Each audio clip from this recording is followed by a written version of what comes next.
Hello বন্ধুরা, welcome back to my channel flavours by Shubhra. আজ তৈরি করব ডিমের ধোকা।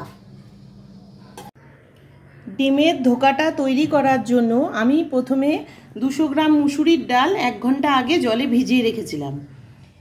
নিয়ে নিয়েছি ডিম, আদা, রসুন, কাঁচা লঙ্কা, চিনেবাদাম, এদিকে আলু এভাবে কেটে নিয়েছি, টমেটো, পেঁয়াজ কুচি। এবার তৈরি করব ডিমের ধোকা। ডালটা আমি একটা লঙ্কা দিয়ে প্রথমে মিক্সিতে বেটে নিয়েছি। এবারে এর মধ্যে ডিম দিয়ে দিচ্ছি।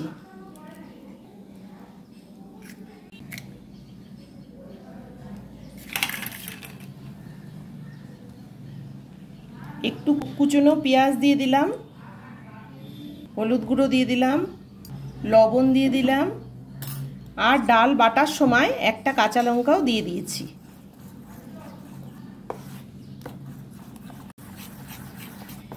এবারে ডিম আর ডালের মিশ্রণটাকে খুব ভালো করে ফেটিয়ে মিলিয়ে নিতে হবে।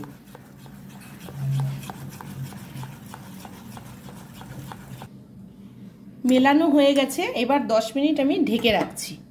একটা ফ্রাই প্যান গরম করে নিয়ে আমি কিছুটা সর্ষের তেল দিয়ে দিলাম।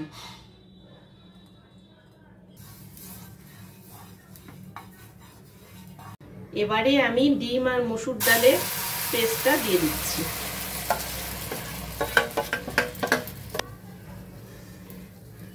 ধোকাটা এবার দিয়ে 10 মিনিটের মতো আমি ঢেকে দেব। ফিরে আসছি 10 মিনিট পর। 10 মিনিট পর আমি এবার এটাকে উল্টে দেব। উল্টে অপর পিঠটা আবার 2-3 মিনিট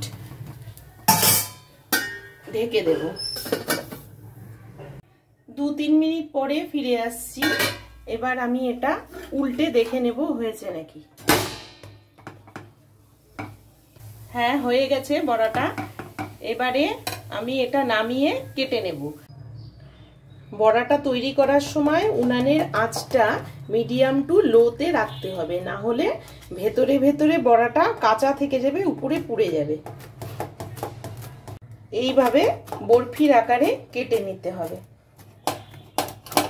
এইভাবে বড়াগুলো কেটে নিয়েছি। ইচ্ছে করলে এইভাবেও রান্না করা যায়। একটু সামান্য শ্যালো ফ্রাই করে নেব। সামান্য তেল দিয়ে আমি আরেকটু শ্যালো ফ্রাই করে নিচ্ছি, ভেতরটা ভালোভাবে হয়ে যাবে তাহলে।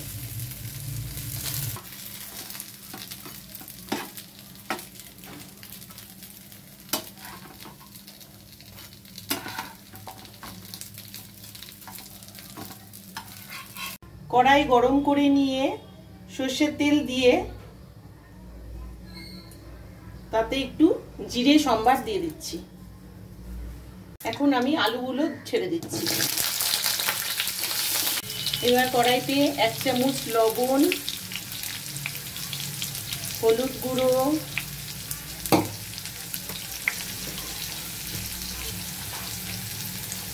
লাল লঙ্কার গুঁড়ো, এবার টমেটোটাও দিয়ে দিলাম।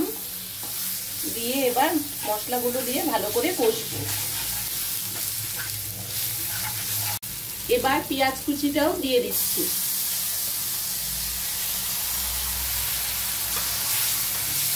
এখন মশলাটা যে পেস্ট করে রেখেছিলাম সেটাও দিয়ে দিলাম। এবার খুব ভালো করে কষবো। 2-3 মিনিট কষিয়ে নেওয়ার পর মশলা থেকে দেখা যাচ্ছে তেলটা ছেড়ে গেছে। এবার জল দিয়ে দেব। যে যেরকম ঝোল রাখবে সেই হিসাবে জলটা দেবে।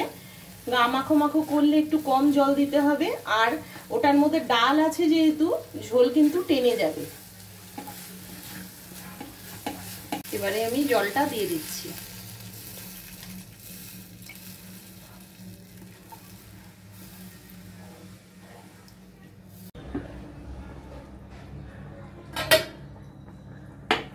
ঝোল ফুটে গেছে।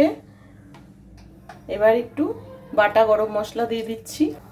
দিয়ে বড়াটা ছেড়ে সঙ্গে সঙ্গেই নামিয়ে নেব।